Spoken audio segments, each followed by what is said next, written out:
If you go to a local Portuguese coffee spot, don't ask for a latte. Picture this. You have just landed in Portugal. You find a charming little café, a traditional snack bar, or a pastelaria.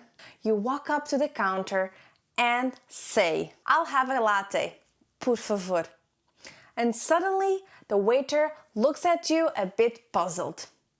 What just happened? Olá, caríssimos alunos, I'm Jessica and I'm an European Portuguese teacher. And today, I will help you avoid that awkward moment and teach you how to order coffee in Portugal. Below, in the comments, you'll find a Portuguese coffee cheat sheet. That took a long time to practice. That includes audio files, so that you can practice saying these Portuguese words effortlessly.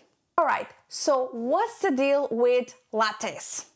Well, latte and frappuccino don't really exist in the Portuguese coffee world. It's not that people are being difficult, it's just that our coffee culture is more traditional and simple. Think Italy, not Seattle. That being said, you won't find pumpkin spice, salty caramel, and pistachio syrups in a typical Portuguese cafe.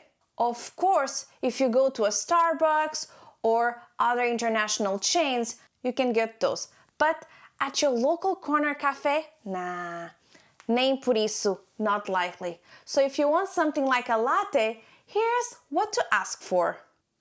Galão. Galão. This drink is probably the closest thing to it. It's a shot of espresso served in a tall glass, topped with steamed milk. The ratio is a quarter coffee and the rest milk. And it's smooth and comforting. É suave e reconfortante. Now, some people confuse it with another drink called meia de leite. Meia de leite. This one means literally half milk. It's also a coffee with milk, but it's stronger. Half milk, half espresso. And it's served in a larger coffee cup rather than a glass. If you like a flat white, you might enjoy meia de leite. Meia de leite. Then we have the smaller ones, the ones that come in a small espresso cup. Numa chávena pequena de café. Garoto. Garoto. It literally means boy or kid.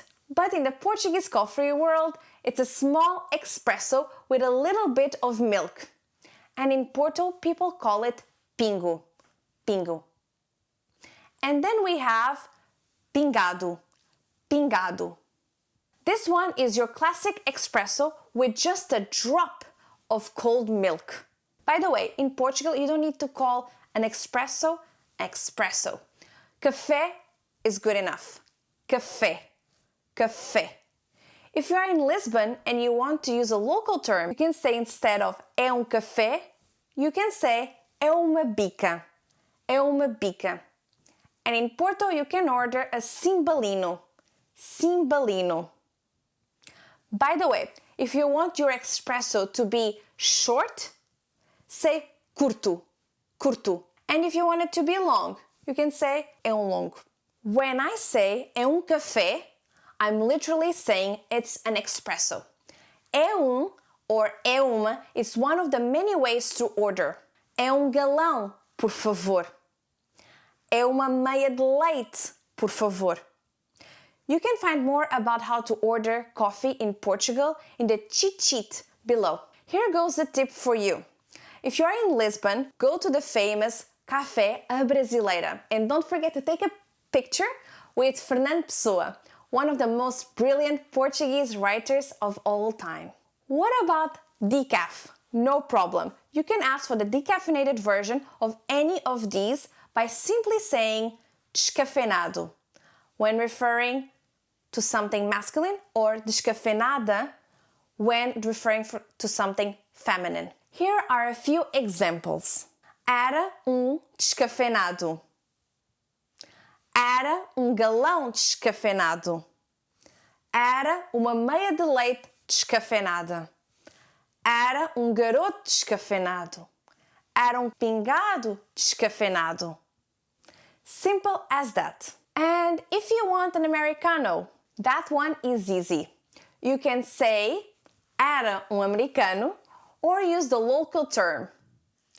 Era abatanado. Abatanado.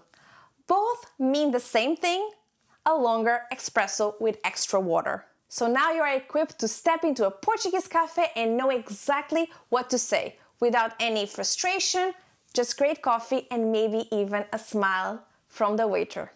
Now I'm curious, which of these coffee styles would you like to try first? And what is the coffee culture like in your country?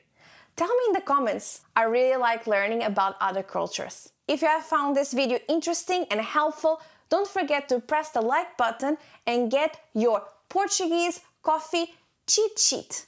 That includes more tips and audio files so that you can start practicing. There's still so much to explore about the Portuguese language and culture, and I would love to guide you through it. See you in the next video. Até à próxima e bom proveito! Tchau!